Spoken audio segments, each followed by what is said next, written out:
Bueno, ya vamos a comenzar. Buenos días, compañeros. Como vemos, pues hoy vamos a ver el tema de lo que es el ensayo clínico. Y pues nuestro equipo va a estar conformado por Ana Lilia Hernández Reyes y por mí, José Carlos Reina Macías. Entonces, ¿le das, por favor, Lili?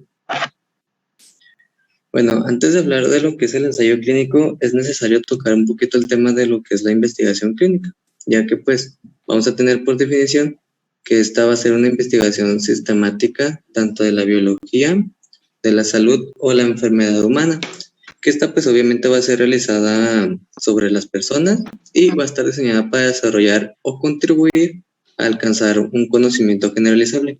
Por lo tanto, este va a implicar un conjunto de actividades más que nada orientadas a poder probar una hipótesis, también para poder obtener ciertas conclusiones y de esta manera contribuir a la obtención de un conocimiento generalizable, como ya lo había comentado, y pues que sea útil para otros. Bueno, vamos a tener pues varios tipos de investigación clínica. La primera va a ser la que va a estar orientada para poder aumentar el conocimiento tanto para la eficacia y la seguridad de un producto que pues nos permita poner ese producto en forma de medicamento a disposición de la sociedad. También va a estar la investigación orientada pues a aumentar el conocimiento sobre las causas o mecanismos de una patología o alguna enfermedad. Y ya por último, está la investigación orientada a satisfacer las necesidades de tratamiento de una persona o de un grupo que pues nos ofrece la práctica clínica y que puedan ser potencialmente beneficiarios de pues de un ¿qué dice? De carácter experimental. ¿Verdad, Lili? Por lo tanto, pues vamos a tener que el procedimiento aceptado para la realización de la investigación clínica va a ser el ensayo clínico. Y bueno, hablando de esto, vamos a tener que va a ser toda evaluación experimental de una sustancia o de un medicamento a través de su administración o aplicación en seres humanos. Esta va a estar orientada hacia alguno de los siguientes fines, que primero va a ser pues poner de manifiesto sus efectos farmacodinámicos o también recoger datos referentes a su absorción, a su distribución, al metabolismo y la excreción en el organismo humano. Y también pues para establecer su eficacia para una indicación ya sea terapéutica, profiláctica o diagnóstica. Y además pues también puede ser conocer su perfil de sus reacciones tanto adversas y establecer su seguridad. Por lo tanto, tenemos que el ensayo clínico es un estudio experimental prospectivo que pues va a comparar un tratamiento con un grupo control y luego va a observar su efecto o su resultado. Pero bueno, ¿por qué son necesarios los ensayos clínicos? Van a ser necesarios ya que cumplen un papel pues sumamente muy importante al determinar si los nuevos fármacos o algún dispositivo médico finalmente se comercialicen. Y aquí entra la importancia de la Administración de Alimentos y Medicamentos, o también conocida como FDA, obviamente de los Estados Unidos, que pues nos va a exigir la aprobación de cualquier fármaco o algún dispositivo médico antes de que se lleve a su venta. Y pues aquí vamos a ver una diferencia en los ensayos clínicos con todos los estudios observacionales, ya que en los estudios observacionales el investigador como tal no interviene mucho en esto, y aquí en el ensayo clínico sí, ya que son estudios experimentales y el investigador va a controlar la intervención o los factores de exclusión en el estudio. Y por lo tanto, pues esto nos va a ayudar a disminuir la posibilidad de que otros factores puedan alterar los resultados, y de esta manera pues va a aumentar la calidad de evidencia en las conclusiones obtenidas. Por favor. Vamos a ver las características de los ensayos clínicos. Este debe ser prospectivo, que emplee intervenciones, utilizar un grupo control, idealmente que sea randomizado o también conocido como aleatorizado, idealmente que sea doble ciego, llevarse a cabo en una muestra y que sea proselectivo, siendo el ensayo clínico controlado, aleatorizado y doble ciego, pues el que mejor nos brinde un mayor grado de evidencia. ¿Leas, Lili? Vamos a ver ahora la clasificación de los ensayos clínicos, y más que nada se va a basar ya sea en su finalidad, en la relación con el investigador y los centros hospitalarios, en su metodología y el procedimiento seguido para la asignación del tratamiento. Ya, por favor. Bueno, vamos a tener que el desarrollo aquí vamos a ver ahora los ensayos clínicos según su finalidad, y vamos a tener que el desarrollo de nuevos fármacos, desde que se realizan los primeros estudios en animales hasta que se lleve a su comercialización, va a seguir una serie de etapas en las que pues claramente los estudios clínicos van a jugar un papel sumamente muy importante. Y como podemos observar en este diagrama, ya una vez sintetizada lo que es la molécula, realizado los test biológicos y realizado también lo que son los primeros estudios de toxicidad en animales, ya va a comentar las diferentes fases de los ensayos clínicos, como aquí lo vamos a observar. La duración de este proceso es aproximadamente de 10 años. Y pues bueno, para comenzar vamos a estar los estudios de fase 1, que pues este va a ser el primer paso en la investigación de una sustancia o un medicamento nuevo en el hombre. Esos estudios de fase 1 se van a enfocar más que nada a estudios de farmacocinética y de farmacodinámica, que pues van a abarcar los primeros test en humanos. Estos van a ser voluntarios sanos y más que nada se utilizan para la evaluación preliminar en cuanto a la tolerancia, como aquí se los puse, y también para la evidencia de pues, acciones farmacológicas. Aquí hay que tener en cuenta que pues no estudia como tal la eficacia del fármaco o la intervención médica, por lo tanto también se enfoca en la seguridad. Ahora pasamos a los estudios de fase 2, que ya como tal comprende la investigación. Aquí ya van a entrar pacientes o sujetos que van a estar recibiendo medicamentos experimentales. Como podemos observar, ya los participantes van en aumento. Y pues aquí esta fase 2 se divide como tal en dos, en una fase 2 temprana y una fase 2 tardía. En la temprana, pues esta va a recabar las primeras evidencias en cuanto a la eficacia, y mientras que la tardía ya va a diseñar pues los estudios para dar la seguridad del fármaco y su utilidad terapéutica. Aquí ya, por lo tanto, nos va a exigir una monitorización del paciente, de cada paciente, pues más estricta. Estos estudios de fase 2 nos pueden servir como un proceso de selección para elegir aquellos fármacos que realmente tengan un verdadero potencial para luego ser desarrollados en la fase 3. Por lo tanto, también estos estudios de fase 2 nos sirven para poder determinar el rango de dosificación más apropiado, como aquí también se los puse. Ahora pasamos a los estudios de fase 3. Aquí ya pues participan numerosos investigadores para poder valorar la eficacia y la seguridad de un fármaco pues que sea nuevo. Esto ya más que nada sometido a condiciones que similen a aquellas que se puedan esperar de dicho fármaco cuando este ya se encuentre en el mercado. Vamos a tener que pues aquí se establecen la incidencia más que nada también de los que son los efectos secundarios más comunes como los menos frecuentes. Y pues estos estudios contribuyen el soporte para la autorización de lo que es el registro, como aquí se los pongo. Y aquí es necesario, como ya lo había comentado, la intervención de la FDA, pues para más que nada para confirmar la inocuidad y la eficacia, y luego que se lleven a cabo, así ya le dé la autorización y que se comercialicen. Y pues esto aquí ya se van a registrar y se van a comercializar ese fármaco ya a una dosis y para una indicación terapéutica ya determinada. Aquí pues los estudios se recomiendan que sean controlados, que sean dobles ciegos y que sean aleatorizados. Y ya por último están los estudios de fase 4, que corresponden a los estudios post-marketing, que ya más que nada aquí se lleva la farmacovigilancia y pues más que nada para poder detectar los efectos secundarios a largo plazo, así como posibles efectos del fármaco sobre la patología y los estudios de mortalidad. por favor. Deje borrar esto. Ahí está, listo.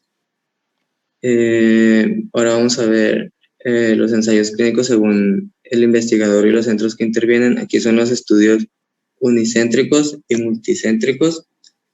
En los unicéntricos van a ser realizados por solamente un investigador o un equipo investigador, esto en un centro hospitalario.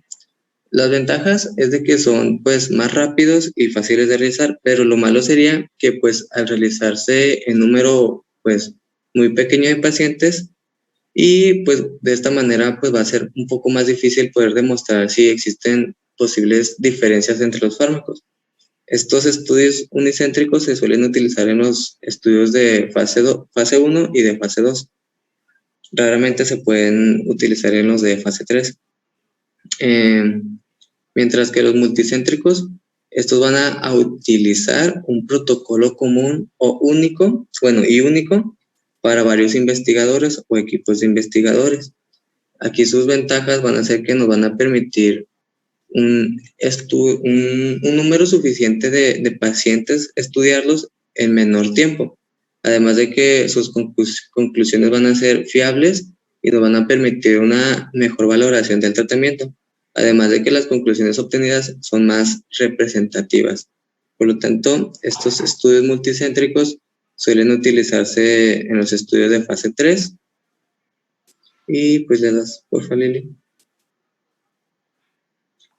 Ahora vamos a ver a los ensayos clínicos según su metodología. Aquí están los estudios no controlados y los estudios controlados. En cuanto a los no controlados, van a ser aquellos que no comportan una comparación con un grupo control o un grupo testigo. Esto ya lo habíamos visto, pero pues un grupo control va a ser los pacientes que van a recibir un tratamiento estándar. ¿Y a qué se refiere con un tratamiento estándar? O sea, que van a recibir ya sea un placebo, un fármaco que ya sea conocido o incluso que no tenga ninguna intervención. Por lo tanto, vamos a tener que en ningún momento este grupo control va a tener que recibir el fármaco en investigación.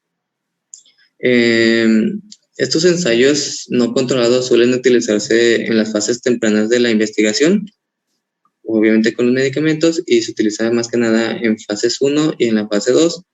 Y pues más que nada se utilizan para determinar las propiedades farmacocinéticas o también puede ser para investigar los intervalos de dosis toleradas, como ya hemos comentado.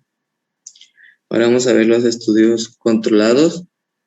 Estos son aquellos que comportan una comparación estadísticamente válida entre los resultados obtenidos en un grupo tratado con la sustancia en experimentación y otro grupo control.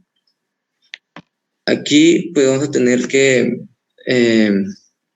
va a ser la asignación a un tratamiento experimental o controlado y se va a realizar al azar, dado que pues ni el sujeto ni el médico que va a ser responsable de su selección o tratamiento puedan influir en la asignación.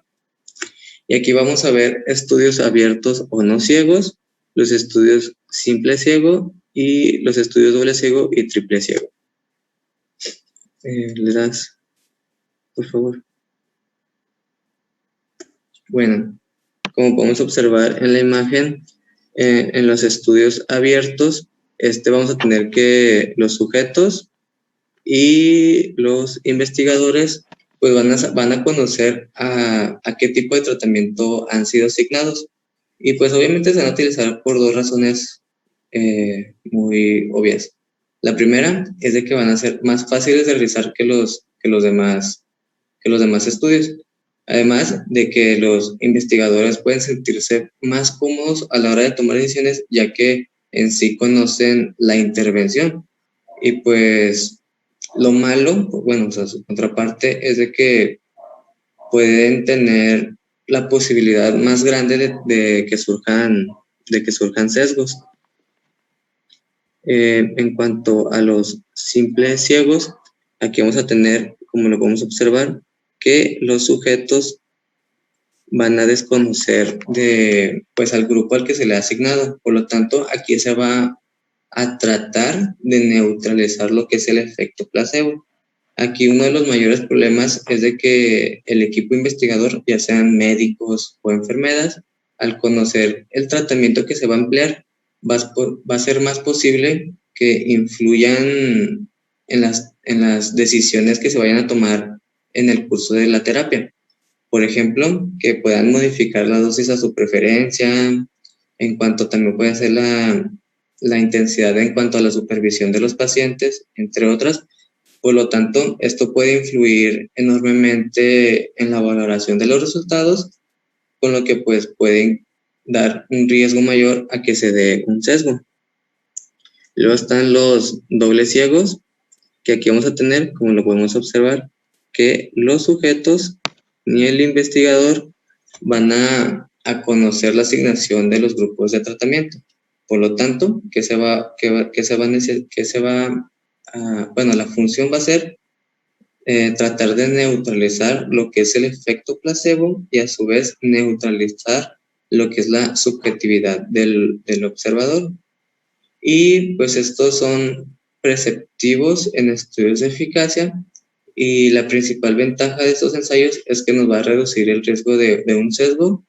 Por lo tanto, se va a considerar a priori como los estudios preferibles a la hora de un mejor diseño y la garantía de objetividad en los datos obtenidos.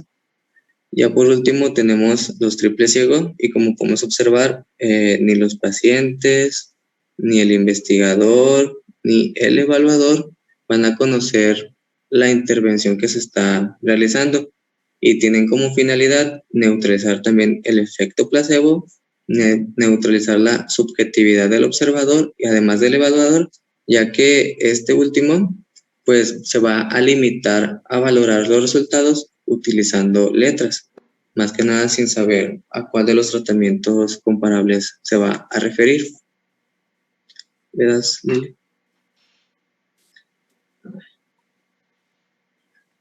Luego tenemos los ensayos clínicos randomizados, o también conocidos como aleatorizados, y los no aleatorizados.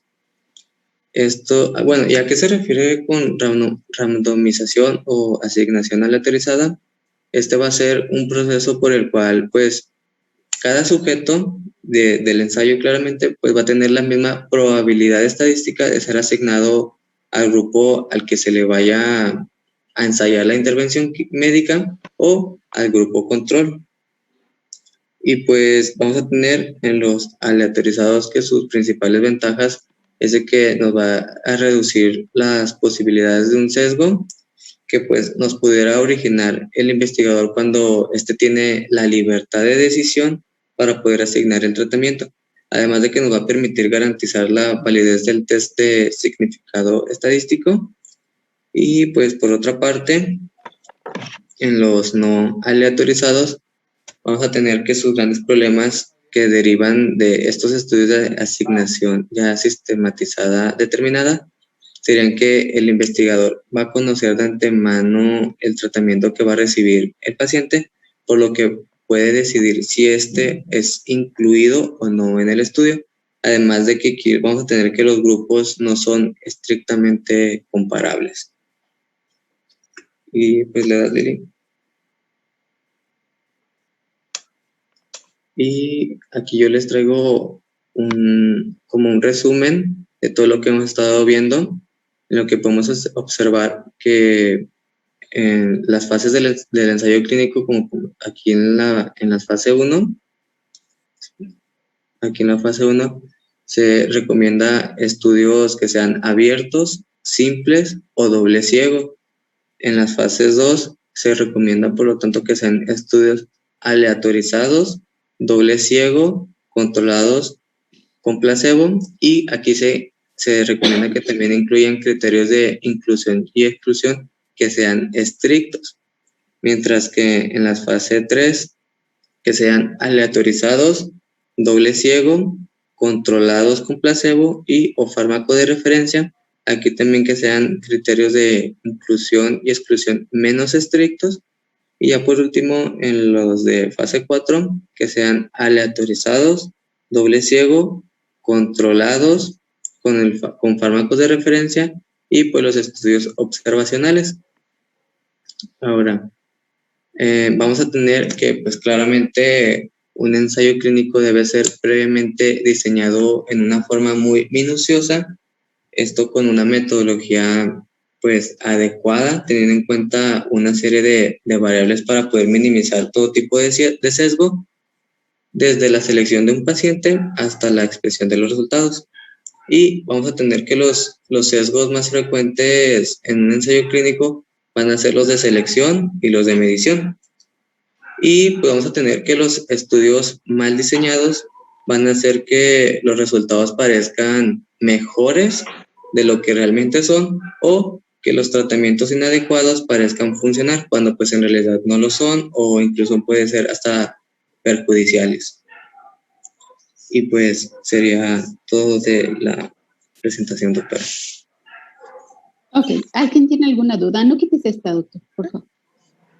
¿Alguien tiene alguna duda de esto? Yo, doctora. A ver, dime. No me queda muy claro cuál es la diferencia que hay entre un doble y un triple ciego. Ah, ya. A ver, ¿un doble? Ponlo. Un doble ciego es cuando ni el paciente ni el investigador saben. A ver, aquí está. El abierto es, pues, abierto. Y luego el simple es cuando ni el paciente ni un observador sabe. El doble ciego es que ni el paciente ni el médico sabe, ni el observador sabe. Haz de cuenta. Como es esto de dobles ciegos, es que haz de cuenta, tú en el ciego, el paciente le das nada más, pero tú sí sabes, como investigador, tú le das una pastillita idéntica al placebo y el paciente no sabe si es medicamento o no. En el doble ciego, te llegan las carteritas idénticas y nada más vienen numeradas, 1, 2, 3, 4, 5. Y entonces tú como investigador no sabes a quién le tocó placebo y a quién le tocó medicamento. Ninguno de los dos sabe. Solamente sabe un tercero, que es el que puso las pastillitas, que lo tiene algo que se llama encriptado, o sea, se encripta, la información no sale, y entonces hasta el final del estudio se abre el ciego, y entonces ya sabe quién es el que sí y el que no. Y esto básicamente se hace, ¿por qué? Porque si el investigador sabe quién tiene el medicamento, puede estar haciendo observaciones que no existen. Por ejemplo, o incluso puede seleccionar pacientes a su conveniencia. Por ejemplo, ¿como qué? Por ejemplo, como le da el medicamento a los pacientes menos severos, por ejemplo. O les da el medicamento a los pacientes que a él le interesan que tengan el medicamento porque quiere que mejoren, una cosa así. También decía en la dosificación, ¿no, doctora? De que cambien la dosificación para pacientes. Debe de estar en el protocolo. Debe de estar en el protocolo. Hazte cuenta, si en el protocolo te dice que la dosis es, que, por ejemplo, tú estás viendo qué dosis es la mejor y le das un placebo, la dosis 1 y la dosis 2. Entonces, sí puede ser también. O sea, tú puedes darle la dosis más alta a los pacientes más severos, por ejemplo. Recuerden que puedes poner donde pones las fases, una anterior, creo. Una anterior, doctor Carlos. La anterior. No, la anterior. Donde era una tabla, ahí, donde están las fases. Fíjense bien las fases. Las fases es, tú descubres algo, un medicamento. Eres un farmacéutico y descubres un medicamento, ¿ok? Entonces, la primera fase es la síntesis del medicamento. Y luego la segunda fase es cuando empiezas a hacer estudios en ratas. En ocasiones, cuando los medicamentos se pueden, haces toxicidad celular. Ahora se puede hacer toxicidad celular, ¿sí? Por ejemplo, ¿cómo qué? Por ejemplo, tú tienes un grupo de células humanas y, por ejemplo, fagocitos, macrófagos, mononucleares. Y entonces le pones dosis a cada pocito, tienes el cultivo celular. ¿Nunca han visto un cultivo celular de células humanas, no? Son como pocitos como del tamaño como de 1 centímetro. Así son pocitos, son una placa de pocitos. Aquí puso tubos el doctor, pero son pocitos. Son posititos, chiquititos. Y entonces, de hecho, yo ya no lo hago porque no veo. O sea, ya no los veo. Entonces, mis alumnas son las que hacen eso. Yo ya no lo hago. Antes lo hacía yo, pero ya no, porque ya no veo los pocitos. O sea, me rebrujo del pocito, pues sí los veo, o sea, pues si no estoy ciega, pero no le atino, pues. O sea, sí es complicado es difícil por la cercanía de los pocitos y porque están muy chiquitos. Entonces, están muy cerquitas unos de otros y pues te puedes equivocar. Entonces, yo la verdad es que ya esa habilidad ya la perdí, o sea, ya no la tengo. Entonces, pero son pocitos y en cada pocito viene un medio de cultivo y en cada cultivo pones X cantidad de células. Por ejemplo, pones, no sé, 10,000 células, ¿verdad? Y entonces tú pones dosis del medicamento, que eso actualmente es algo genial, porque antes era así como que antes le dabas al paciente, ¿verdad? Ahora no, pues hacer toxicidad celular. Y entonces tú pones ahí, pues, 5 miligramos o 3 miligramos o 2 miligramos y tú vas aumentando la dosis y entonces tú sacas la dosis letal media. ¿Sí saben eso, verdad? O sea, la dosis letal media es a cuánta dosis se mueren la mitad de las células que tú cultivaste. Esa es la dosis letal media. Entonces tú sacas la dosis letal media y dices, a 2 miligramos no se mueren, a 3 miligramos no se mueren, a 4 miligramos no se mueren, a 5 miligramos. Así, es muy sencillo, ¿verdad? Y entonces después de esa puede ser una primera fase, una segunda fase. Pero también lo puedes hacer en animalitos de laboratorio. ¿Por qué se sacaron estos de mejor células? Porque ya saben que actualmente ¿cómo se llaman estos? Los derechos de los humanos, los derechos de los animales están bien tremendos. Entonces te dicen, no, pues no tanta rata. Antes hacíamos una cantidad impresionante de ratas, o sea, era un matadero de ratas como no se imaginan, o sea, era así como descontrolado. Pues usabas un montón de animalitos, o ratones, y entonces, dices, pues son ratones, pues, ¿qué tiene?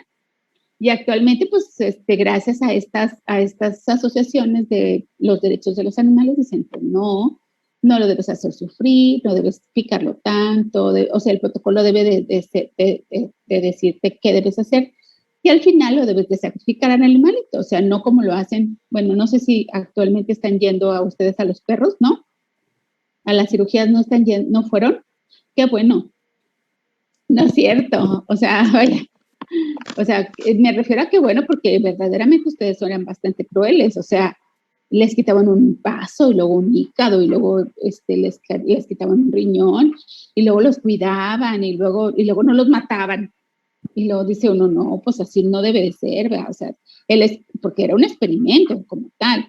Pues debes de hacer experimento y al final deben de sacrificar al animal, porque eso dice las buenas prácticas de investigación, ¿verdad? Entonces, deben de utilizar la menor cantidad de animales, entonces, eso como que limitaba un poquito. Entonces dijeron, pues en células yo puedo, o sea, la placa viene de 80 pocitos, pues puedo hacerlas que me dé mi gana, total, son mis células y pues ya, ¿verdad? Porque pues a veces son de uno. Pues sí, la realidad es que sí, el que se deje sacar en ese momento y ya. O compras cultivos celulares, que no son tan caros. Entonces compras cultivos celulares y los pruebas. Entonces ahí ves la toxicidad, el mecanismo de acción, por ejemplo. Tú puedes ver un mecanismo de acción en una célula, ¿verdad? Entonces, gracias a las técnicas estas de citometría de flujo y todo eso, tú puedes hacer todo eso en células, no necesitas animales, y en células humanas, lo cual es una ventaja importante. Y luego después ya viene la fase donde sí pruebas con humanos. Pruebas con humanos y luego ya dices, a ver, la dosis letal media en células es tanto, pero en la dosis de los humanos no le voy a poner la dosis letal media, ¿ya? A ver cuántos humanos se mueren, el 50%, pues no, ¿verdad? Entonces tú calculas la dosis y entonces ahí tú, ¿qué calculas, Carlos? No vas a calcular la dosis letal media. ¿Cuál vas a calcular? ¿La dosis? La dosis efectiva. La dosis efectiva, no la dosis letal, ¿verdad? Porque la dosis letal, pues ya la probaste. Entonces, no le vas a dar eso a los humanos. Entonces, tú vas a probar cuál es la dosis efectiva. 1 miligramo, 2 miligramos, 3 miligramos, 4 miligramos. Y es lo que dice tu compañero. O sea, depende de la dosis, ¿verdad? Entonces tú dices, a ver, ¿cuál es la dosis efectiva? Si la dosis efectiva es 10 miligramos, 10 miligramos. ¿Para qué más? ¿Cierto? Pero hay veces que tú dices, bueno, la dosis efectiva es de 10, pero si yo duplico la dosis, entonces la efectividad se duplica. Y así tenemos muchos medicamentos, ¿cierto? Por ejemplo, los antihistamínicos, que es de lo que yo más sé. Por ejemplo, si tú tomas una dosis de loratadina, te va bien, perfecto. Pero si no te hace efectiva, lo puedes duplicar la dosis y está bien. O sea, te funciona mejor. Entonces, tú tienes, por ejemplo, medicamentos que tienen, por ejemplo, el ibuprofeno, que tienes de 200, de 400, de 600, ¿cierto? Y tú dices, bueno, pues tómese la de 600, tómesela, depende del dolor, ¿sí? O, por ejemplo, el paracetamol, que tenemos de 500, de 850 y de 1 gramo. Entonces, dependiendo del dolor que tengas, pues te dan el paracetamol de 1 gramo, por ejemplo, que yo lo utilizo mucho. ¿Sí me explico?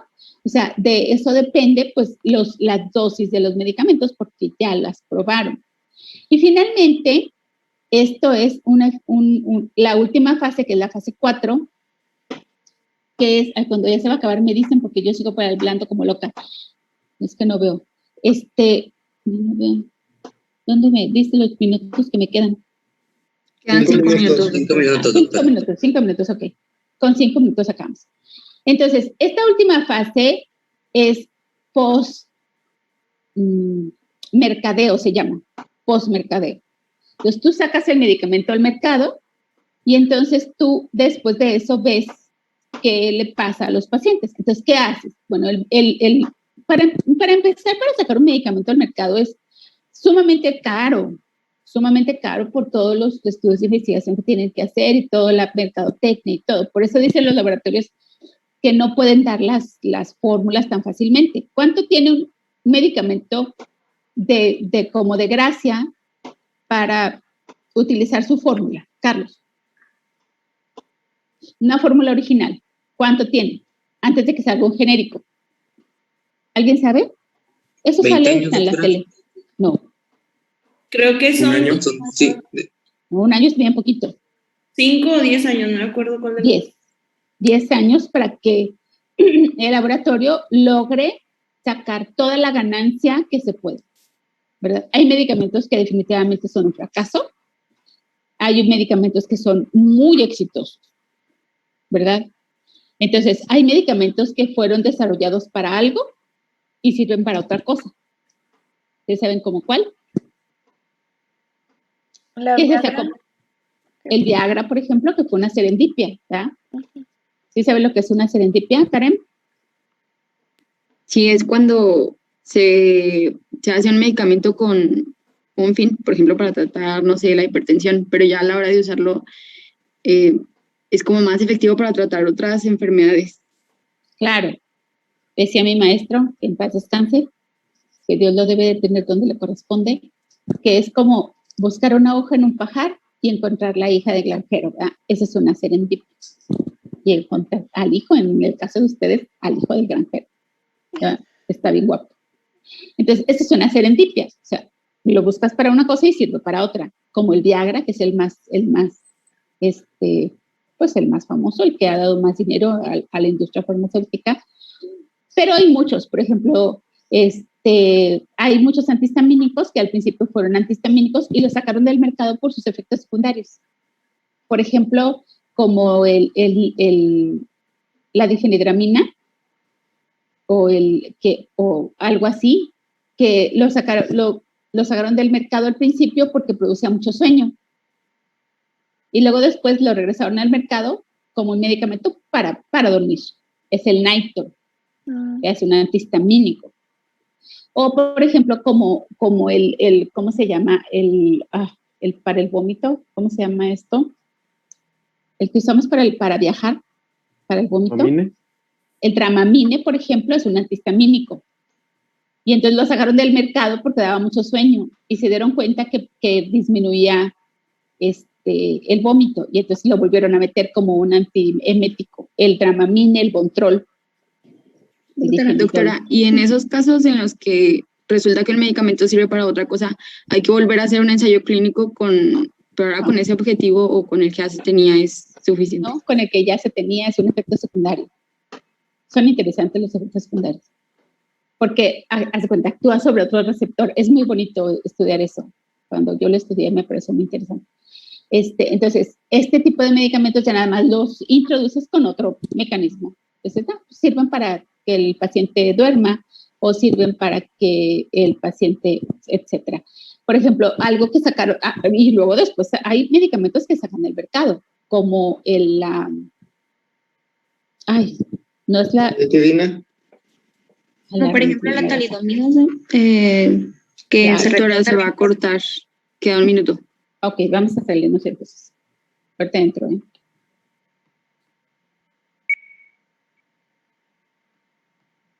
Tenía un efecto sumamente letal en cuanto a que producía melomelia, ¿se acuerdan?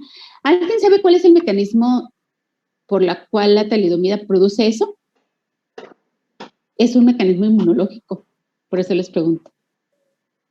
Ese sí me lo sé, ¿verdad? ¿No? ¿Nadie sabe?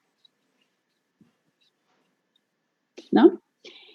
La talidomida la volvieron a introducir al mercado como un tratamiento, como un medicamento para las enfermedades autoinmunes, inflamatorias, crónicas, porque es un inhibidor del factor de necrosis tumoral. Entonces, pues, se dieron cuenta que el factor de necrosis tumoral era importante para la formación de en el desarrollo embrionario, era importante para el desarrollo de las extremidades. Es el mecanismo de acción de la talidomida. Entonces, actualmente sí se usa. Muy controlada, tiene que estar así, casi creo que, o sea, va la paciente cada mes a consulta, le ponen aunque no tenga vida sexual activa, no importa, le ponen su inyección. No importa que no tenga hijos, no importa nada. Se la ponen porque se la ponen. La tienen que ponerse como parte del protocolo para poder utilizar talidomida. Muy buen medicamento, les va súper bien a los pacientes, pero como casi todas son mujeres, estas mujercitas que tienen enfermedades autoinmunes, tiene que tener muy controlado esa parte, ¿verdad? De la talidomida. Hay otras que se utilizaron como para bajar de peso. Hace muchos años, déjenme les digo cómo se llamaba.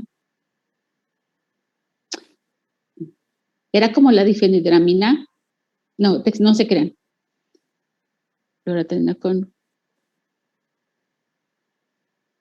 Ya ven que ahorita utilizamos fenilefrina y antes utilizábamos otra que se llamaba... Ay, Dios de la vida. Ya hasta se me olvidó. De tantos años que ya pasaron. Bueno, este medicamento te lo tomabas y te quitaba el hambre. Es un pariente de la fenilefrina. Ay, ¿cómo se llamaba? Ahorita les digo cómo se llama. Fentermina. Entonces, ¿cuál? ¿Cómo se llama? Fentermina. No. Lo sacaron del mercado ya no hay del... Es que ustedes estaban bien chiquitillos, pero es el que le encontraron al chino miles y miles de toneladas, a un chino que lo metieron a la cárcel. ¿Cómo se llamaba? Era un pariente de la difenidramina.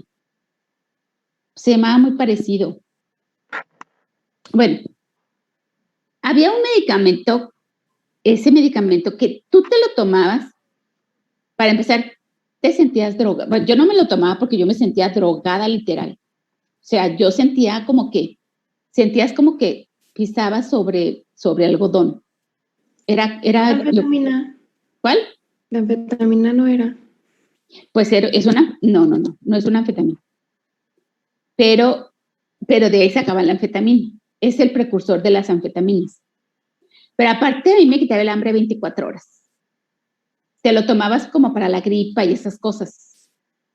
Pero había unas pastillitas que como no podían mezclarlas, les llamaban las pastillas, las cápsulas embarazadas. O sea, las ponían como la pildorita chiquitita y luego alrededor el resto de los gránulos y pues te la tomabas, ¿no? Esa se llamaba Birlix-T, me acuerdo tanto. Y entonces, pues ya, o sea, pero la gente luego las abría, sacaba la pura perlita y luego la procesaban y sacaban las anfetaminas o el cristal. Es de donde sacan el cristal. Entonces, de repente había como Birlix-T agotado 1000 piezas. Entonces, ¿quién se acabó 1000 piezas de Birlix-T, no? En una farmacia de allá de un pueblito así bien chafa. Pues obviamente estaban haciendo droga. Pero aparte creo les quitaba que el es hambre. la efedrina, ¿no? La pseudoefedrina. La pseudoefedrina, ajá. Es que mi mamá tenía una farmacia en los 90s. Yo pensé que tu mamá la hacía también. No, creo, no sé. Y el negocio se vino abajo después de eso. Sí, llegó los soldados, dice, sí, y se la quitaron. Sí, porque ya no se podía vender. Ajá. O sea, llegaban los soldados y así abrían las farmacias y así parecía como que de verdad pues era una droga como tal. De ahí hacen el cristal, por si no lo saben. Entonces, pues pero lo sacaron del mercado no por eso, sino que lo sacaron del mercado porque las chicas se la tomaban porque les quitaba el hambre. Entonces, pues ya ven que las gordas hemos hecho de todo, ¿verdad? Y pues, pero uno de los efectos secundarios más severos es que estas chicas, bueno, se induce una tolerancia, o sea, te la tomas, y entonces ya después ya no te quita el hambre, entonces tienes que duplicar la dosis y triplicar la dosis y así. Y entonces la chica les estaba provocando, como era un vasoconstrictor, por eso te quitaba, pero era súper bueno, te quitaba la obstrucción nasal, genial, era muy bueno, verdaderamente bueno. Yo lo utilizaba en mis pacientes un montón. Entonces, porque era un vasoconstrictor, pero así, de volada te lo quitaba. Entonces, como era un vasoconstrictor, empezó a hacer eventos cerebrales en muchachas. Gracias a la difenhidramina, ¿cómo dijiste? Pseudoefedrina. Pseudoefedrina, claro, a la efedrina. Y entonces, a la pseudoefedrina, entonces lo sacaron del mercado. Era genial, era un medicamento genial. Lo único malo es que yo no me podía mover. Yo nunca me la tomé mucho porque yo si lo tomaba no funcionaba. No funcionaba de plan. Y entonces era muy difícil combinarlo, o sea, no podías tú combinar ambos y pues, bueno, venían combinados con loratadina, venía combinado con todos, con loratadina, con fexofenadina, con todos, y todo lo tuvieron que cambiar. Pero me acuerdo que una vez le di a un chiquitillo, como que será 1 año, 2, le dije, no, pues tranquila señora, o sea, sí se va a dormir poquito su niño, pero bueno, dijo, no hombre, esto no se duerme con nada. Me acuerdo mucho. Y le dije, bueno, si no se duerme con nada, pues déselo 3 veces al día, ¿verdad? Para que se le quite bien el moco, porque la señora estaba hasta la fregada del moco, que no se le hace cuenta moco, así horrible. Entonces le dije, pues lo único que nos queda es darle este medicamento, pero yo no lo daba en niños tan chiquitos. Y entonces de repente viene la señora con un niño así, todo drogadote. llorando, y luego le dije que se le iba a dormir. Dice, ay, pero yo no pensé que tanto. Le dije que se iba a dormir y que usted me estaba muy contenta. Dice, pero ya lleva 2 días dormido. Y dije, bueno, pues, ¿qué quiere? Rapidez o exactitud. Ya le quitamos el medicamento y el chiquillo volvió a ser el mismo desmadroso de siempre. Pero, y mocoso, por supuesto. Y mocos. Entonces, son medicamentos excelentes que la gente, bueno, los utiliza para otra cosa. Y es un problema para los médicos porque, pues, bueno, son medicamentos muy buenos, ¿verdad? La ranitidina, por ejemplo, era excelente. Excelente. A mí me quitaba súper bien el dolor, mejor que el omeprazol, tenía menos efectos secundarios. Lo que pasa es que, pues, bueno, o sea, pues la tuvieron que sacar del mercado. Pero hay medicamentos, por ejemplo, como el ibuprofeno, que lo meten y lo sacan y lo meten y lo sacan y lo meten. Así está. Porque ya, nomás ¿sí saben lo que produce el ibuprofeno? ¿Por qué lo sacan del mercado? Para que tengan cuidado. Produce insuficiencia hepática. Entonces, de repente, le produce un chiquillo, se muere de insuficiencia hepática por ibuprofeno. Y entonces, pues, para saber cuál, pues, está bien cañón. Y el ibuprofeno también es bastante bueno. También una vez sacaron del mercado algo también para la fiebre, que es excelente. Ahorita les digo. También lo sacaron y ya lo volvieron a meter, porque dijeron, no, pues no es cierto. Pero fíjense cuántos años, 50 años, 40 años en el mercado y lo sacan. ¿Verdad? Entonces, todos estos medicamentos son post. Entonces, yo he estado en protocolos que son post. Por ejemplo, de los inhaladores. ¿Cuánto tiempo puede utilizarse un inhalador sin que dé efectos secundarios? Y hemos hecho estudios hasta de 5 años. Pero sí son caros. Para los laboratorios son caros. Por eso estos tipos de medicamentos es bastante caro. Porque le tiene que pagar al paciente y al médico. Más todo lo que se tiene que hacer porque son muy tricéntricos. O sea, hacen en México, en España, en Latinoamérica, así, en el que se dejan. Y ahí les pagan a los pacientes. De hecho, hay en Monterrey, hay un centro que se dedica únicamente a eso, a ver dosis medias y efectos secundarios y eso. Les pagan a los estudiantes por internarse, creo que un fin de semana, y les pagan X cantidad por probar medicamentos que ya están comprobados, por ejemplo, paracetamol, ibuprofeno, nada más para ver como que sí el medicamento sea efectivo. Y eso lo hacen los medicamentos que están sacando genéricos intercambiables. ¿Verdad? Porque antes había similares y esos no estaban probados. Y en los genéricos intercambiables sí tienen que hacer como sus estudios de dosis medias, cómo se excreción y esas cosas. Entonces, ya salieron al mercado, ya están bien probados, pero los tienen que volver a probar para poder sacar el medicamento. Y les pagan a los estudiantes de la escuela, de las escuelas en Monterrey, de la Autónoma de Monterrey. Eso he sabido yo hasta hace poco. Entonces, pues bueno, Doctora, estas son las fases. Manda. también había leído, creo que la FDA quiere retirar la ranitidina o algo así, ¿no? Ya la retiró. Ok. Ya no hay ranitidina. ¿Pero por qué? ¿No sabes tú por qué? Que porque contenía nitrosaminas y creo que las nitrosaminas... Ya, pero era nada más un lote. Doctora, ranitidina ya no hay. Manda. Bueno, según yo, y de hecho nos comentó el de gastro, perdón, que se habían hecho estudios que te inducían o tenían efectos carcinógenos y que por eso era que la FDA había emitido la orden de retirarla del mercado.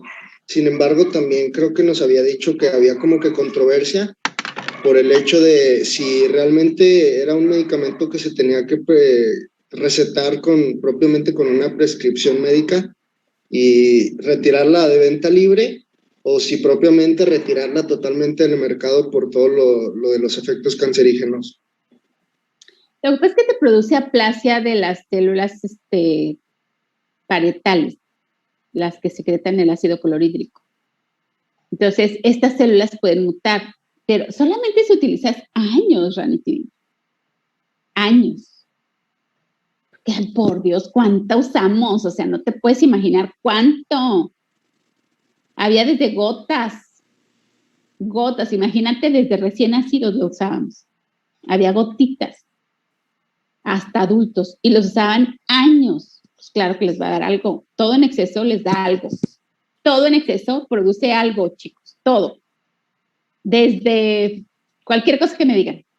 En exceso te produce algo. O sea, si tomas mucha agua, te intoxicas, pues, para que me entiendan. O sea, si tú tomas, yo he tenido pacientes intoxicados con agua, yo digo, ¿cómo? Ni el agua ahora vamos a poder. Sí, pero llegan 5 litros de agua al día. Le digo, ¿qué tanto? Es que estoy tratando de bajar de peso, pero eso no le va a bajar de peso, señora. O sea, deje de comer, no tome agua. O sea, vaya, tome agua lo suficiente, nada más. O te daña el riñón. Sí, se ha visto que, por ejemplo, si tomas muchísima agua, te produce daño renal porque estás trabajando de más. Pero si tú tomas agua lo suficiente, pues nada, no te va a pasar nada, ¿verdad? Pero si tú todos los días tomas una aspirina que es inofensiva, pues te va a producir una úlcera gástrica, ¿sí me explico? Igual, si tomas omeprazol años y años y años, tienes el mismo efecto. Entonces, a mí sí la ranitidina, la verdad es que la satanizaron tanto que la pobre ranitidina, pero la realidad es que era bien buena. Es bien buena. Yo sí la extraño un poco, porque pues, sí, de veras, porque había gotitas, los chiquitillos se las tomaban súper bien y todo, y pues la sacan del mercado y aparte costaba 10 pesos. Ahora tienen que comprar esomeprazol si quiero que un niño tenga tratamiento para reflujo, esomeprazol, que cuesta 500, 600 pesos, 10 sobrecitos, o sea, a mí se me hace que esto fue un complot, ¿verdad? Fue un complot del esomeprazol, porque pues, o sea, ¿cómo puedes quitar un medicamento nomás porque esto de que estaban contaminados solamente era un lote, no era toda la ranitidina del mundo mundial, solamente era un lote, y igual llegaron los de la policía y quitaron toda la ranitidina de todos los estantes.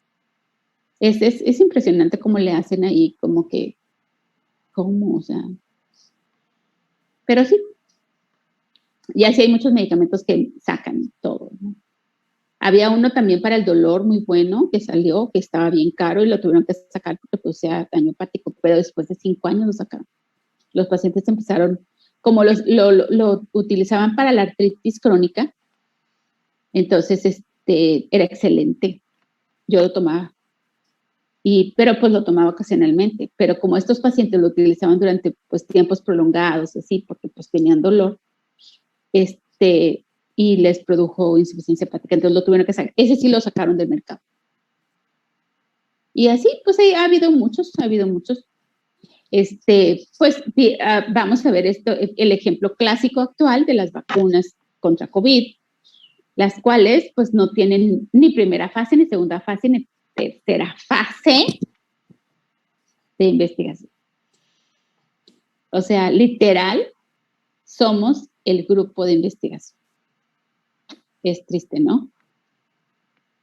O sea, literalmente somos ratas. No las probaron con nada, las probaron con 10 pacientes. Y después de 10 pacientes, échenselas a toda la población. Entonces, pues, Doctora, entonces los antivacunas sí están en lo cierto, de que somos conejillas de indias. Sí, pero eso no quiere decir que no te vacunes. Eso no quiere decir que no te vacunes. Eres conejillo de indias, pero gracias a Dios está funcionando, pues, bueno.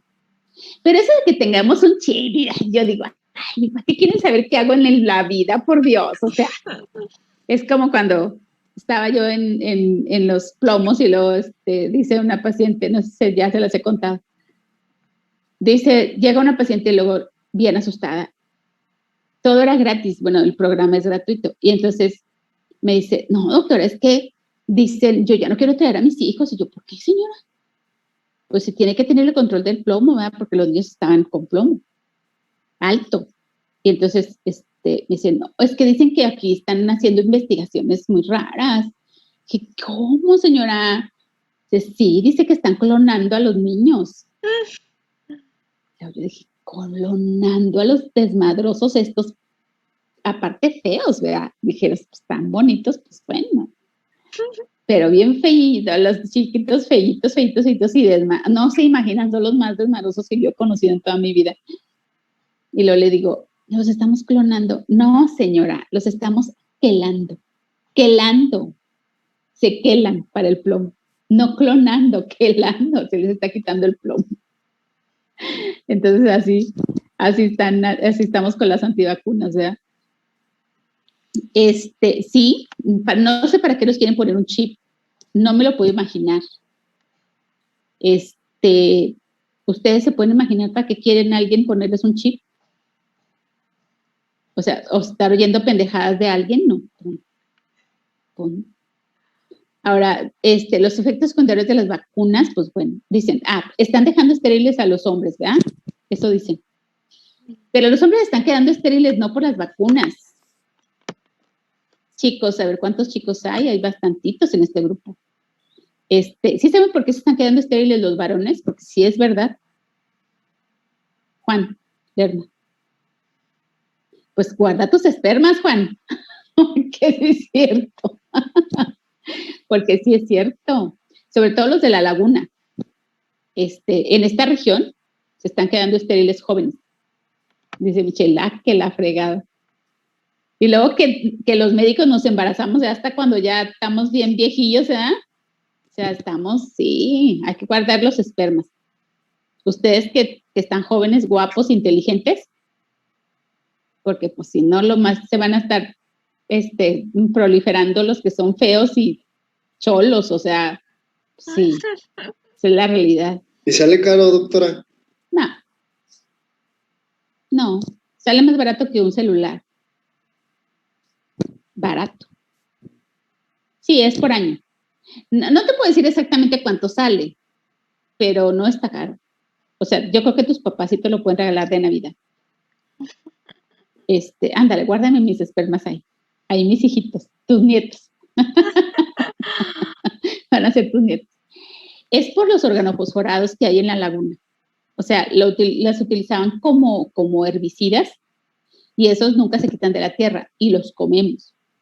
Y esos sí producen esterilidad masculina, producen baja cantidad de esperma. Y ahorita, pues, los jóvenes, así como ustedes, por ejemplo, antes los jóvenes los comparan con jóvenes de hace 50 años. O sea, la cantidad de esperma es muchísimo menor de manera significativa. Entonces, por ejemplo, ya están teniendo problemas, pues, con eso. Ahora también dicen, a mí no me crean, que la vacuna de la parotiditis también produce bajo conteo de esperma. Pero no lo han podido comprobar como tal. Entonces, pues, o sea, todavía no hay nada bien estudiado de la cantidad de esperma que baja. Pero si te da COVID, tal cual, sí se ha visto. Por ejemplo, que te baja la cantidad de esperma y que si altera de alguna manera el ciclo menstrual de las mujeres. ¿A nadie les ha dado? Yo porque tengo sobrinitas que les dio y sí, o sea, 3 meses, 4 meses, 5 meses después están teniendo problemas. A mí sí me dio, pero no me pasó nada. No, gracias a Dios. A mi sobrina sí tengo 2 que les dio y a las 2 les dio. Y pues muchas pacientes que dicen, no, es que no me baja, o cuando me baja mucho, y pues, o sea, sí tienen alteraciones en el sistema reproductor. Para que tengan cuidado nada más, ahora, por ejemplo, pues pueden ustedes congelarlos, a espermas no les pasa nada. A los óvulos sí, pero a los espermas no les pasa nada. Pero igual si ustedes, niñas, mujercitas, quieren congelar sus óvulos, también se vale. ¿Verdad? ¿Por qué? Porque no sabemos en un futuro qué vaya a pasar. O sea, si ustedes tienen así como miedo de eso, pero pues ahorita se están muriendo un montón de jovencitos de COVID. Entonces, pues, es unas por otras. ¿Qué te quieres? ¿No tener hijos? ¿O morirte? ¿Verdad? Sí, o sea, sí estoy de acuerdo. O sea, no es la manera correcta de hacer las cosas. Sí, es verdad. Pero también estamos en una disyuntiva. ¿Qué quieren que hagamos? O sea, ¿Cuál es el objetivo de los gobiernos, por ejemplo? Salvar a la mayor población posible. Ese es el objetivo. Ese debe de ser el objetivo. ¿Verdad? ¿Cuál es el objetivo de los médicos? Lo mismo. Salvar a la mayor cantidad de población posible. Los riesgos existen. Hace poquito tuve un paciente, la Michelle me critica porque dice, ay, usted platica a todos sus pacientes, pero no digo los nombres, Michelle. Tuve un paciente que se vacunó con CanSino. Y como no lo dejaron entrar a Estados Unidos, se vacunó con AstraZeneca, como al mes. Y le dio un Guillain-Barré. Porque no está estudiado, o sea, y dice ahí en las indicaciones que no te debes de poner una vacuna y luego la otra. Y por poquitito y se muere. Por poquito. Si no ha sido porque le digo, ponte gamma y lo mandé con un especialista y todo, se muere. Porque es mi amigo. Entonces, sí, o sea, sí hay cosas que estamos estudiando en la marcha. Claro que va a haber efectos secundarios a corto, a mediano y a largo plazo. Yo me supongo que les dio los de corto plazo, a mí se me dieron. De que mucha fiebre, o sea, me tumbó y demás. O sea, la vacuna a mí sí me tumbó las 2 veces que me las pusieron. Pero después de eso, o sea, yo nunca he tenido síntomas, ¿verdad? Y he estado en contacto con muchos pacientes con COVID. Entonces, de alguna manera, pues sí, por ejemplo, muchas mujeres de que ya son grandes, que les ha dado COVID después de la vacuna, pero les da leve. O sea, no se han muerto. Antes se morían, no se imaginan usted. O sea, yo jamás había visto una cosa tan espantosa. Se morían, o sea, como pajaritos. Así un montonal. 8 de la mañana, 3 en la tarde, 10 en la noche, porque pues era cuando nadie los cuidaba. O sea, las carrozas fúnebres estaban como taxis en los hospitales. O sea, era así como que esperando el que sigue y el que... O sea, era una cosa horrible. O sea, ver eso a mí me impactó mucho. Yo me deprimí y muchos médicos se deprimieron por eso. Solamente por ver eso. O sea, cómo pasaban los cadáveres por el área de consulta externa. O sea, fue impresionante. Entonces, ahora ya no está así tanto. Y todo es gracias a la vacuna. Entonces, ¿cuál es el objetivo del gobierno, de nosotros los médicos? Que se muera la menor cantidad de gente. Ya después veremos, ¿verdad? Que si ya no pueden tener hijos, pues los clonamos. Ahora sí los empezamos a clonar. Los clonamos, a ver qué hacemos, ¿verdad? Pero por lo pronto, pues hay que... Ahora, las teorías conspirativas estas, yo evito verlas,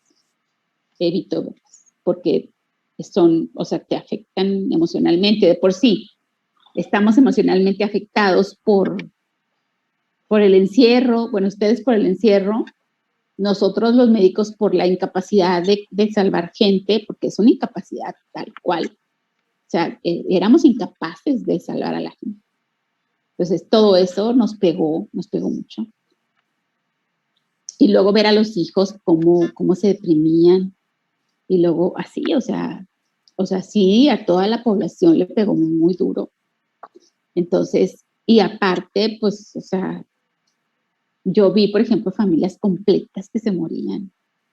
De que se murió mi mamá y la abuela y la tía o sea, nomás quedamos mi hermana y yo, por ejemplo. Cosas así, bien, bien tremendas, ¿no? Entonces, de por sí estamos así. Y luego después, o sea, que no se acabe esto. Pues. Después, bueno, si a ustedes no les dio efectos secundarios, qué bueno, ojalá no hayan sido placebos. No pusieron placebos. Fue lo peor, no pusieron placebos.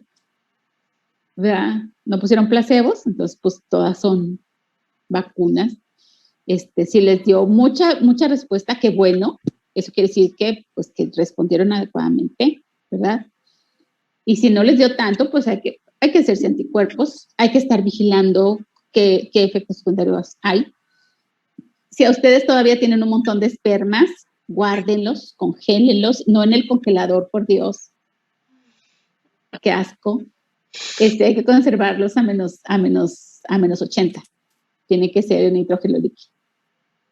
Doctora, respecto a eso, ¿sabe dónde, si claro, hay algo aquí en la laguna o algo cerca? Sí, claro, sí. claro que sí. En el Instituto de Medicina Genómica te los guardan. Igual que los cordones umbilicales, tú vas y les dices, yo quiero guardar mis espermas aquí, y ya, te los guardan ahí. Sí, claro. Primero te ven cuántos tienes y eso los cuentan y luego ya los guardan. Y ya, tienes espermas para toda tu vida. Porque no les pasa nada a los espermas. A los óvulos sí, a los espermas. Los óvulos sí envejecen, los espermas. Esa es la ventaja de los hombres en relación a las mujeres, ¿verdad? Entonces, si ustedes sí quieren tener hijos, pues bueno, también está la opción de no tener hijos. O sea, la verdad es que es una buena opción también. No es cierto. Mande. Por ejemplo, ¿usted ahorita qué opina de que la tercera dosis de la vacuna, por ejemplo, de la Pfizer, que ya aprobaron la tercera dosis, pero solamente a grupos selectos, o sea, que no va a ser como para toda la población en general? Nos vamos a tener que estar vacunando porque es un estudio, están haciendo un estudio de corte, Michelle. Haz de cuenta, los estudios de corte post-vacunal, que son muy famosos, lo que hacen es ponerte la dosis y luego a los 6 meses te miden la cantidad de anticuerpos y luego al año te miden la cantidad de anticuerpos y luego al año y medio así. Entonces, ahorita, ¿cuánto tiempo tenemos vacunándonos? Empezamos en enero del 2021. Sí, ¿no? Empezaron en enero de 2021. Aquí en México, pues. Entonces, ¿cuántos meses tenemos? 8. Es bien poquito. Entonces, o sea, están en el inter de que, a ver, ¿cuántos del 100% de los de que vacunamos, cuántos a los 8 meses todavía tienen anticuerpos? ¿Cuántos al año? ¿Cuántos así? Entonces, si por ejemplo ellos ven que el 50% de la gente bajó la cantidad de anticuerpos circulando, los van a tener que volver a vacunar una tercera vez. Pero si no tiene por qué. Eso depende de los estudios. ¿Sí? Ahora, recuerden que salió una cepa que no cubre las vacunas. La cepa colombiana, la cepa no sé qué fregados. Y pues dicen que en México tenemos que yo sí creo, tenemos todas las condiciones para que mute aquí el virus, porque tenemos muchos pacientes infectados que son jóvenes. Entonces puede mutar. Entonces puede ser que ya no te cubra la vacuna. Entonces, pues bueno, también eso. O sea, todo eso son cosas que en 5 años ustedes van a estar diciendo, ay, ¿se acuerdan lo que decía la doctora? Pues no era cierto. O sí era cierto. Porque en 5 años ya vamos a saber todo. Espero que en 5 años ya podamos salir libremente. Si no, espero en 5 años todavía estar aquí, de ahí no haberme muerto de la 5ª ola del COVID. Es que ya no sabe uno. El otro día le digo a una amiga, pero ¿en qué momento te mueres? ¿Verdad? ¿En qué momento te mueres? En un momentito te mueres. Con este amigo les digo que se puso bien grave con una vacuna de COVID. ¿O en qué momentito te mueres? O sea, pues es que no sabemos. O sea, ¿por qué? Porque están experimentando con nosotros. Desgraciadamente así es. O sea, no fue primera fase, segunda, o sea, no fue nada. O sea, así como salieron, nos las pusieron bien cañón. A mí sí me dio un poquito miedo cuando me la puse. Pero aún así dije, no, pues, Rocío, tienes que ponértela porque si no, o sea, tienes que tener valor. Todo por la ciencia. Y fui y me la puse. Todo por la ciencia. Y fui y me la puse. Pero ustedes están chavos, o sea, ustedes, por ejemplo, ¿a mí qué efecto secundario me puede dar un Guillain-Barré? Pero que me baje la cantidad de esperma, pues que me baje, pues qué, ¿verdad? Al doctor que ya le baje, pues ya que le baje, o sea, ¿cuál es el problema? Que los ciclos, quién sé qué, pues ya ni me dan, o sea, eso para mí no es ningún problema. Para ustedes sí, ¿verdad? Porque ahorita no es ningún problema porque no quieren tener hijos. Para los 30 van a querer tenerlos. La Nefertiti a los 28. Y iba a decir, chin, ya no puedo tener. Que eso es algo que sí es muy común, sobre todo en personas como nosotros que estudiamos un montón O sea, un montón, no de un montón, sino de un montón de años. Entonces, no, porque no estudian un montón ustedes, o sea, esa es la realidad, o sea, ¿para qué se hace? O sea, no estudian un montón, pero sí estudian muchos años, eso sí, ¿verdad? Entonces, pues si estudiamos un montón de años, pues, o sea, no nos casamos. Además, déjenme les digo, o sea, esto de la residencia que ustedes van a hacer, se come solo, ¿ok? O sea, no se casen, pues, hay que comérselo solo. Es algo que es un plato que se disfruta uno solo. Porque cuando son dos o tres, o sea, que están casados con hijos, no, es una friega. Es algo que se debe uno estar solo. Yo ya estaba casada, pero gracias a Dios tenía una relación de casamiento a distancia. Entonces me lo comí sola también. Entonces fue bastante genial. ¿Por qué? Porque no tenía ahí a la persona, pues, que era una responsabilidad y estaba yo sola. Entonces te lo comes solo. ¿Por qué? Porque te desvelas, te duermes, no comes, o sea, pero aprendes un montón. O sea, es una fase, una etapa de tu educación que verdaderamente vale la pena estar solo. Entonces no se casen tan jóvenes, pues. Yo no me arrepiento de casarme joven, porque verdaderamente me casé bien joven. Pero pues tuve esa ventaja, ¿no? De que el doctor estaba aquí, yo estaba allá. Entonces, no era así como que me visitaba, venía, yo lo visitaba, pero estábamos pues, separados. Entonces, eso es algo que se tiene que comer uno solo. Las compañeras que estaban casadas y con hijos nombres se la pasaban bien mal, ni aprendían siquiera, ni aprende uno. Entonces, es parte de. Entonces, pues igual, ¿a la qué edad piensan salir? Yo salí a los 30, ya con la especialidad y la subespecialidad, a los 30, y eso que yo era de las más chicas. Mis compañeras 31, 32, sin casarse y sin tener hijos. Apenas a buscar prospectos, ¿verdad? Y pues son cotizadas, pues sí son cotizadas, pero poco cotizadas. Esa es la realidad porque ya están grandes. Los hombres más cotizados, por cierto. Así que a los hombres les va mejor, porque están más cotizados que las mujeres. Las mujeres entre más preparadas estamos, menos cotizadas están. Pero los hombres no. Entonces, pues bueno, tienen que echarle ganas a todo, ¿no?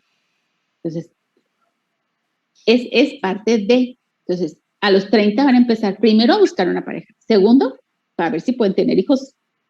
Carlos, entonces, te va a decir tu esposa, y luego los hijos, y el Carlos, no, pues ya no, porque me puse la vacuna del COVID. Ya no, porque ya dijeron que ya no, porque la vacuna del COVID, ya, eso me pasó. Entonces, no, Carlos, no, ¿cómo crees? Guarda tus espermas ahí guardaditos, al menos unos milloncitos de espermas, ¿verdad? Que te los echas como en 5 minutos y ya. 5, 10, 15 millones. Bien guardaditos, ¿verdad?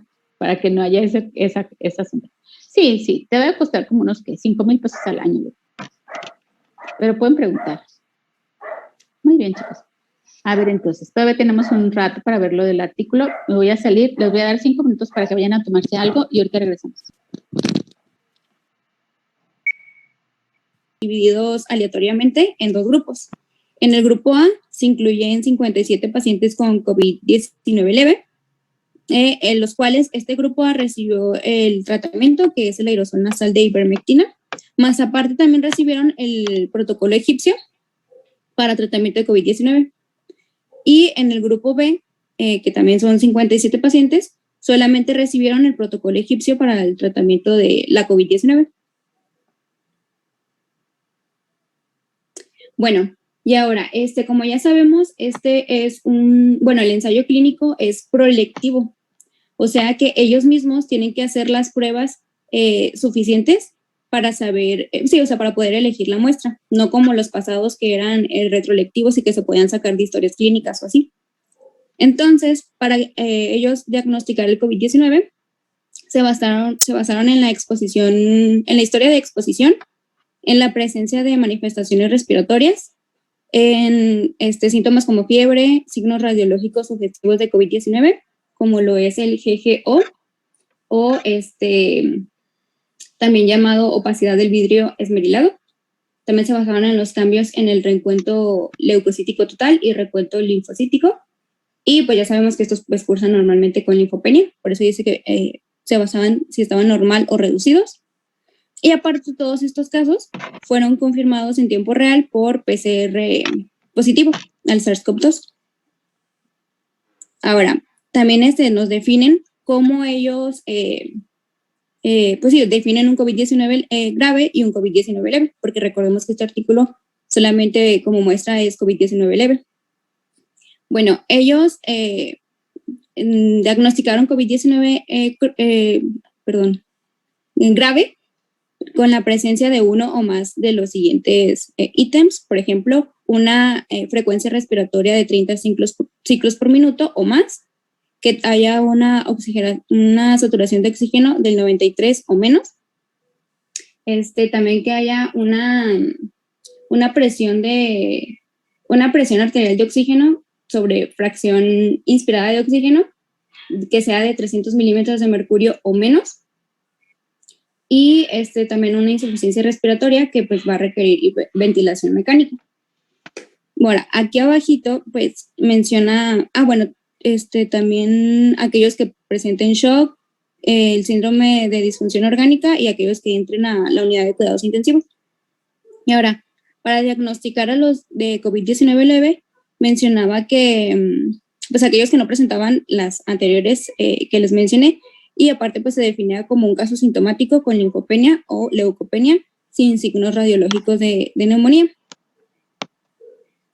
Y aquí ahora nos va a mencionar el artículo, pues las personas que fueron excluidas, y aquí se excluyeron todos los pacientes con COVID-19 grave o los pacientes indicados para recibir ivermectina sistémica, de acuerdo con el protocolo que ellos manejan, el egipcio. Y también fueron excluidos aquellos con trastornos crónicos de otorrinolaringología, como sinusitis crónica, alergia nasal, pacientes que pues, usaban preparación de aerosol nasal, también el uso sistémico local de esteroides debido a cualquier causa, o también se excluyeron alérgicos a la ivermectina. Y ahora sí, como les mencionaba, tanto al grupo A como al B se les da el protocolo egipcio y aquí no lo presentan. Este es para el tratamiento de COVID-19 leve, y el cual incluye paracetamol de 500 miligramos, hidroxicloroquina de 500 miligramos cada 12 horas, acitromicina de 1 gramo el primer día, después 500 miligramos por día durante 3 días, y claritromicina 500 miligramos cada 12 horas durante 7 a 14 días, el oseltamivir de 150 miligramos cada 12 horas, durante 5 días, ácido ascórbico de 500 miligramos cada 12 horas y cianocobalamina por vía intravenosa una vez al día. Y bueno, ahora tenemos lo que es la recopilación de datos, y aquí pues lo único que se va a destacar aquí es de que el seguimiento de las pruebas de laboratorio que se van a hacer se realizaron 7 días después de comenzar el tratamiento con el aerosol nasal. Y aparte menciona que también siguieron al grupo A para ver si presentaba algún efecto secundario con el aerosol de ivermectina. Bueno, a todos los pacientes en general, tanto al grupo A como al B, pues se le hicieron medidas hematológicas, bioquímicas y moleculares.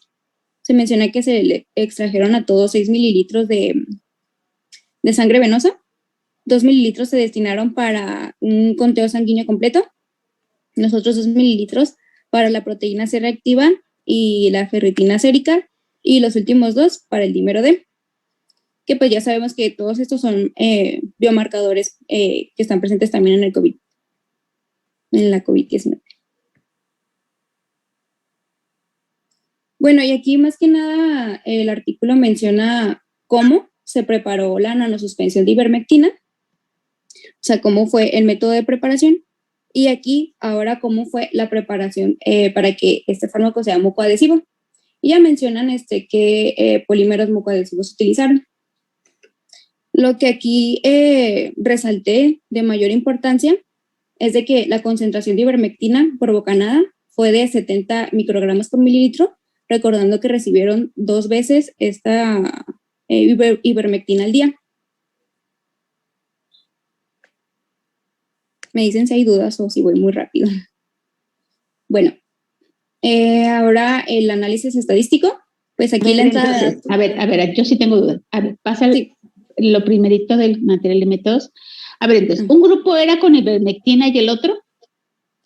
El otro nada más recibía este protocolo. Bueno, los dos recibían el protocolo egipcio, nada más la diferencia es de que al grupo A, aparte de este protocolo egipcio, también se le dio el aerosol nasal de ivermectina. O sea, a uno le dieron el protocolo, sin nada, y al otro le dieron ivermectina. Y aparte también el protocolo. Ok, ¿era cegado? No, pues no, ¿cómo, verdad? No se puede, era abierto, completamente abierto. Sí. A ver, entonces les dieron paracetamol, hidroxicloroquina, citromicina, oseltamivir, ácido ascórbico y cianocobalamina. ¿Qué hubo? De todo les dieron. ¿Y luego? Y luego ya, bueno, pues también hicieron medidas hematológicas y bioquímicas o moleculares que les mencionaba que midieron pues un conteo sanguíneo completo, proteína C reactiva, ferritina sérica, a ver, y dale. dímero D. Y ya pues menciona pues cómo se preparó la solución. Ajá. ¿Sí? ¿Sale? O sea, eso no lo digas. ¿Qué más? Y pues ya voy aquí en lo que es el análisis estadístico. A ver, ¿qué hicieron ellos? Bueno, bueno, aquí en la entrada de datos y el análisis de datos pues se realizaron utilizando el SPSS. Y aquí más que nada se utilizó la prueba de chi cuadrada y la prueba exacta de Fisher para comparar variables cualitativas. Para comparar grupos. Se utilizó también la prueba de U-de-McWhinney para comparar entre dos variables cuantitativas. Ajá. Y la prueba de Kruskal-Wallis, esta es para comparar más de dos variables cuantitativas, pero esta es para datos no paramétricos. Claro. Y pues ya también nos menciona que pues una P de menor de 0.05 es una P significativa. Y pues ahora sí nos vamos a lo que es los resultados. Bueno, como ya sabemos en la tabla 1, pues aquí nos da la información general o demográfica de nuestra muestra. Del lado izquierdo podemos ver todas las variables. Después tenemos el grupo tratado con ivermectina, después el grupo control y al final tenemos la columna de la significancia. Por ejemplo, en la edad vemos que como media en el grupo tratado, la media es de 44.8 con una desviación estándar de más o menos 19.2. Y en el grupo control de 45.5 más o menos 18.8. Y aquí podemos ver que no hay diferencias significativas y es lo que queremos lograr en esta primera tabla, que no haya diferencias en nuestra muestra para que pues, se disminuya así el riesgo de sesgos y que pues, sea lo más homogéneo posible. Después tenemos el sexo. En el masculino. Dilo así como en general. A ver, entonces, ellos midieron la edad, el sexo, el índice de masa corporal, si fumaban o no. ¿Se acuerdan que vimos la vez pasada unos que fumaban y que no fumaban? A ver, ¿ellos tuvieron alguna diferencia? No, tampoco. No tuvieron diferencia. Ay. Calma, doctora. Es que es touch y se cambia. Y luego, el grupo de sangre tampoco, qué raro. Tos, tampoco, disnea, anosmia. A ver, vamos a ver aquí en la anosmia, porque es una de las cosas que ellos quieren ver, ¿verdad? Los síntomas tópicos. Sí. La anosmia. De los que, a ver, de la primera era, los que sí tenían ivermectina fueron los 22. Que tenían anosmia, 28%. 22%, y los otros 77%, y en los otros 24%, o sea, no hubo diferencia significativa. Ok, muy bien. Y luego síntomas de no sé qué. Gastrointestinales. Gastrointestinales, ok. Esos también son interesantes, pero tampoco hubo una diferencia significativa. Muy bien, a ver, pásate la otra tabla.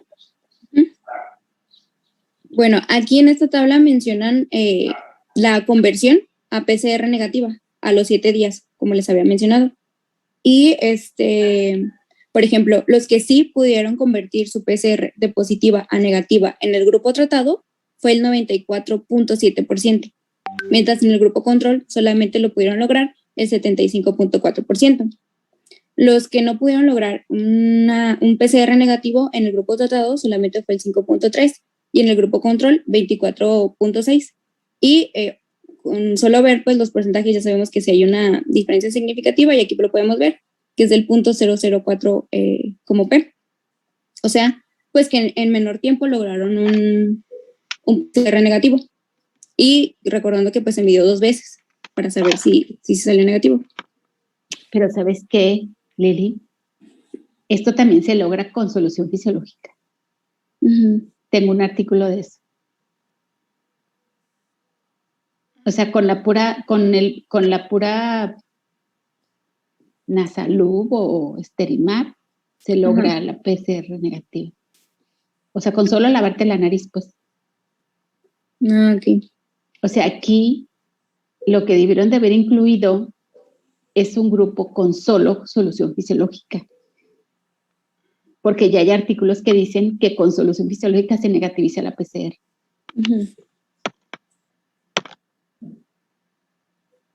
O sea, aquí el sesgo es si fue la ivermectina o fue el lavado nasal. Porque si fue un spray, nasal. Sí, es un Mira, bueno, ok. Pero le salió. A ver, pero pues yo digo que fue la pura agüita. ¿Y luego? Bueno, y después tenemos una tabla donde comparan ambos grupos para ver la duración de la fiebre, la tos, disnea, anosmia y síntomas gastrointestinales. Y aparte también incluyeron la duración de la conversión a PCR negativa. Ok, está bien. Aquí pues la duración es en días. Bueno, vamos a ver que la fiebre en el grupo tratado, la media es de 5 y más o menos 1.7, y en el grupo control de 13.6 días, más o menos 12.7. Y obviamente vemos una P muy significativa. En el caso de la tos, podemos ver que en el grupo tratado es de 5, más o menos 1.9, y en el grupo control de 14, más o menos 2.6. Igualmente, pues hay una diferencia significativa. En la disnea también, en el grupo tratado es de 4.4 más o menos 2.7 y en el grupo control de 10.1 más o menos 3.4. Igualmente también hay una diferencia significativa. En la anosmia, la media fue de 2 días más o menos 0.8 y en el grupo control de 6.4 más o menos 3.3. Y también fue una P significativa.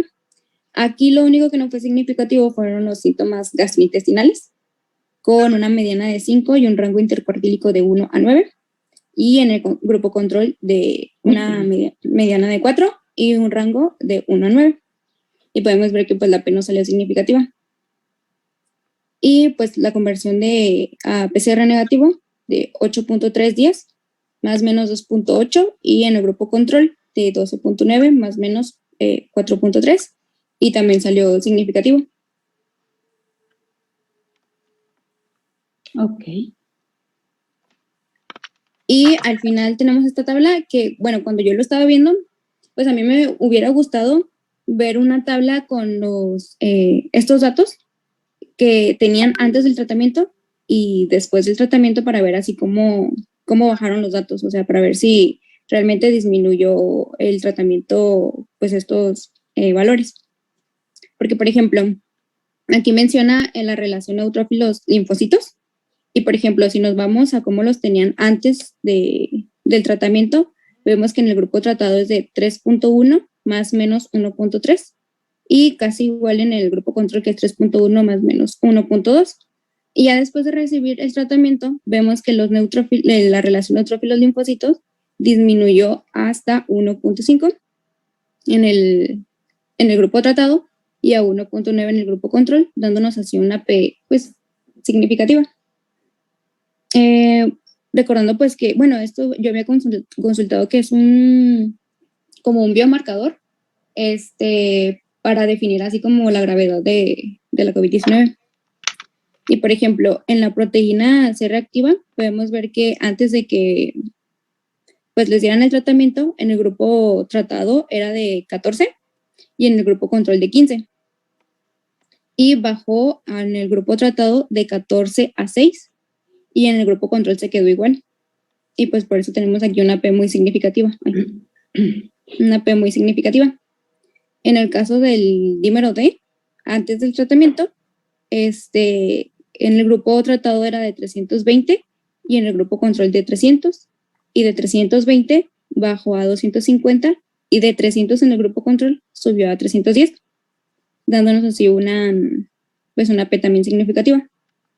Y en la ferritina, antes del tratamiento, tenían de 689 en el grupo tratado y 630 en el grupo control, y de 689 bajó a 199 y en el grupo control a 253, dándonos también una P significativa.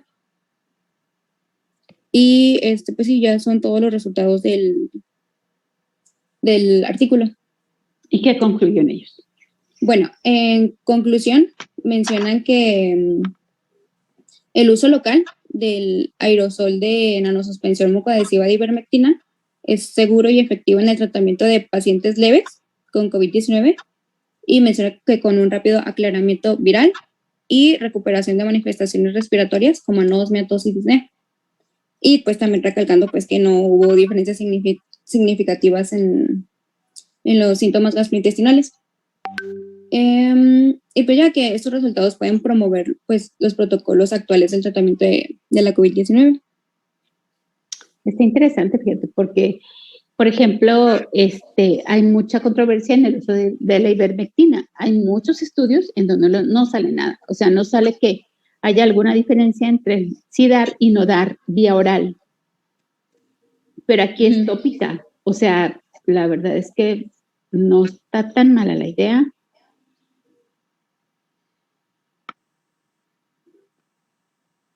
Sí, o sea, esto de la PCR, esto se logra hasta poniéndote solución fisiológica. O sea, no hay, pero los demás síntomas sí se ve la diferencia. Y se ve bastante, o sea, si no es tan poquito. O sea, la duración de los síntomas es mucha diferencia. O sea, de 5 a 13 días es mucha. De la tos de 4 a 14 días son muchos días. O sea, sí se ve la diferencia. Y no hay más que, yo supongo que trituran la pastilla y la ponen ahí en la suspensión y te la pones. O sea, ¿cuál es el problema? Ha de ser bien sencillo, ¿no? Sí, de hecho mencionaba que pues agregaban también los mucoadhesivos para que estuviera ahí el fármaco más tiempo. Sí, claro. Pero, ¿sí saben lo que es un mucoadhesivo? Pues que se peguen a la mucosa, supongo, nasal. Pero ¿sí saben que le pones de mucoadhesivo? Bueno, sí, de hecho aquí mencionaban. Le ponen glicerina. Sí, aquí está. Le ponen glicerina. Sí, le ponen glicerina. Entonces, pues no está tan difícil hacerlo. O sea, nomás trituras la pastilla, le pones solución fisiológica, le pones tantita glicerina, la agitas, lo pones en un spraycito. Incluso lo puedes hacer en instilación. Pues te digo, está fácil. Y pues aparentemente les está funcionando bien. Muy bien. Está bonito el artículo, la verdad. Y efectivamente es un estudio clínico. O sea, me hubiera gustado que lo hubieran controlado con placebo, al menos, que fuera abierto, pues, porque pues sí no puede ser cerrado. Pero de menos controlado con solución fisiológica, a ver qué. Porque pues pudiera ser lo mismo. Porque estás lavando literal, estás lavando la mucosa y a lo mejor y eso tiene algún efecto positivo.